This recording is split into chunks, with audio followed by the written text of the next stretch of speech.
Hello and welcome to Courts Today by Live Law. Let us get to today's top legal updates. A plea has been filed in the Supreme Court seeking independent investigation into West Bengal violence during protests against the Waqf Amendment Act. In the Delhi High Court senior designations matter, the Supreme Court has directed reconsideration of deferred and rejected applications. The Supreme Court has criticized the Allahabad High Court for blaming the victim in a rape case. Another plea has been filed in the Supreme Court seeking cancellation of BPSC Mains 2025 exam over alleged paper leak. And the Supreme Court has questioned the Uttar Pradesh government for not challenging bail granted in child trafficking cases and has criticized the Allahabad High Court's casual approach. I am Urvashi Chauhan with your daily roundup of legal updates from across the country. For detailed reading, you can always visit our website at www.livelaw.in. Please make sure to watch this video till the end and do not forget to like, share and subscribe to our channel. Well, before I get to the details, here is an exciting opportunity for judiciary aspirants. Live Law Academy, Live Law's judiciary coaching initiative, has opened registrations for its May batch. You can now choose from two tailored courses. First, Jessup 2.0, a comprehensive 18-month online program covering everything you need to crack the judiciary exam, taught by an expert panel including retired judges. And Jessup Lite, a flexible, weekday-only program for those who prefer a structured yet lighter approach. Sign up today to avail 25% discount plus enjoy free Live Law subscriptions, case compilations and much more. Don't miss the opportunity and enroll today at www.livelawacademy.in. After the Waqf Amendment Act was passed recently, it has sparkled wide opposition both in the courtrooms and on the streets. Multiple petitions have been filed challenging the law before the Supreme Court, and violence has broken out in parts of West Bengal during protests, leading to fresh legal action in the top court. Regarding this, two separate petitions have been filed in the Supreme Court seeking a court-monitored investigation into the recent violence in Murshidabad, West Bengal during protests against this Waqf Amendment Act 2025. The violence occurred on 13th April and according to reports, 3 people lost their lives. One of the petitions filed before the top court seeks formation of a special investigation team under supervision of the court,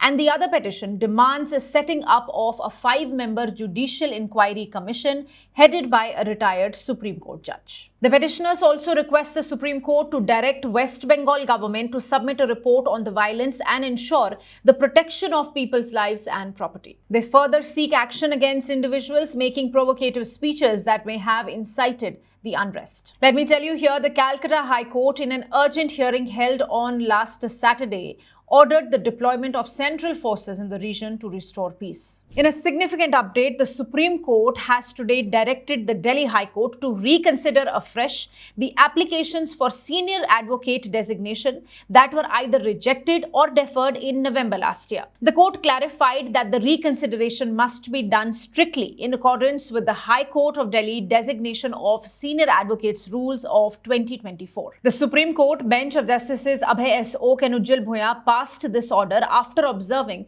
that marks given by one member of the permanent committee were not considered, which could lead to injustice. For your information, let me tell you, out of 302 applications, 70 were designated as senior advocates last year, while 67 were deferred and the remaining were rejected. The court ordered the Registrar General to initiate the reconstitution of the permanent committee under Rule 3 of the 2024 rules and to place all deferred and rejected applications before it afresh for evaluation. The bench refused to impose a strict timeline for the process despite submissions made by senior advocate Vikas Singh that it should be done within 4 weeks. The court has also directed the government of NCT of Delhi to nominate its member to the committee within a week once requested by the Registrar General. This order comes in the backdrop of a petition challenging the designation process itself, especially after senior advocate Sudhir Nandarajog resigned from the permanent committee. He had resigned citing irregularities. Earlier, the Supreme Court had noted that the committee had gone beyond its mandate by making recommendations, something expressly restricted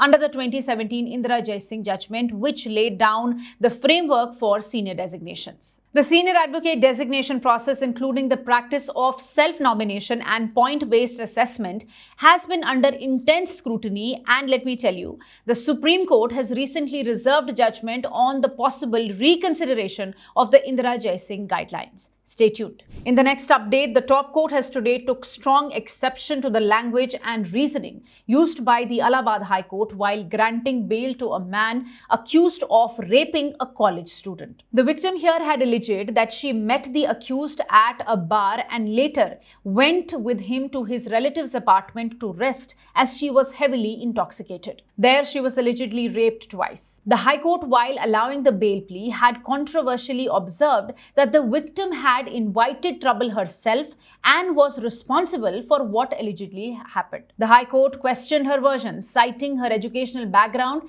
and asserting that she was competent enough to understand the consequences of her actions. Today, the Supreme Court was hearing related matters, including another controversial order from the Allahabad High Court, where it held that acts like grabbing the breasts of a minor and trying to drag her beneath a culvert did not amount to attempt to rape. That matter was today adjourned. Let me tell you, Justice B.R. Gawai questioned the need for such remarks made by courts. He said, granting bail is one thing, but why must a court make such comments? He stressed the need for judges to be careful with words and sensitive in their approach in such cases. Solicitor General Tushar Mehta also echoed concerns, saying that justice must not only be done, but must be seen to be done, especially in cases where public perception and dignity of victims are at stake. Moving ahead, a fresh plea has been filed in the top court challenging the upcoming Bihar Public Services Commission's 70th Mains Exam 2025, alleging a paper leak. The plea filed by affected aspirants was mentioned before Chief Justice of India Sanjeev Khanna today for urgent listing, with the petitioners highlighting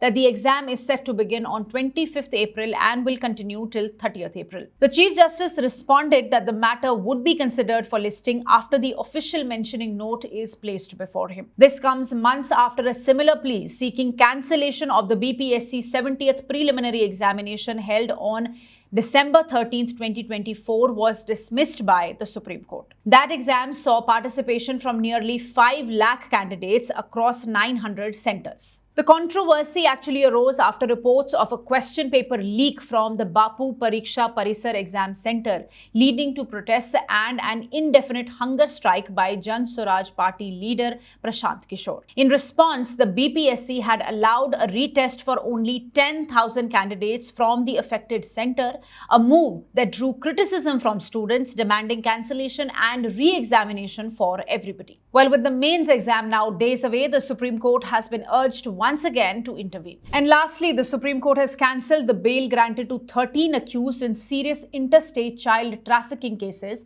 expressing deep concern over how the state of Uttar Pradesh and the Allahabad High Court handled the matter. A bench of justices J.B. Pardiwala and R. Madhavan pulled up the state government for failing to challenge the bail orders granted by the High Court despite the gravity of the offences involving kidnapping and sale of minors. The court was equally critical of the Allahabad High Court, calling its approach callous in granting bail. The Supreme Court noted that most of the accused in this case absconded after bail, making it difficult for police to track them. It observed that the High Court failed to impose even basic conditions, such as requiring the accused to mark their presence at the local police station, which could have helped monitor their movements. The original bail orders were passed on the ground that the accused were not named in the FIR or that the victims were not recovered from their custody. However, the court found these grounds insufficient, especially as some of the accused were nurses in healthcare centers who had reportedly sold children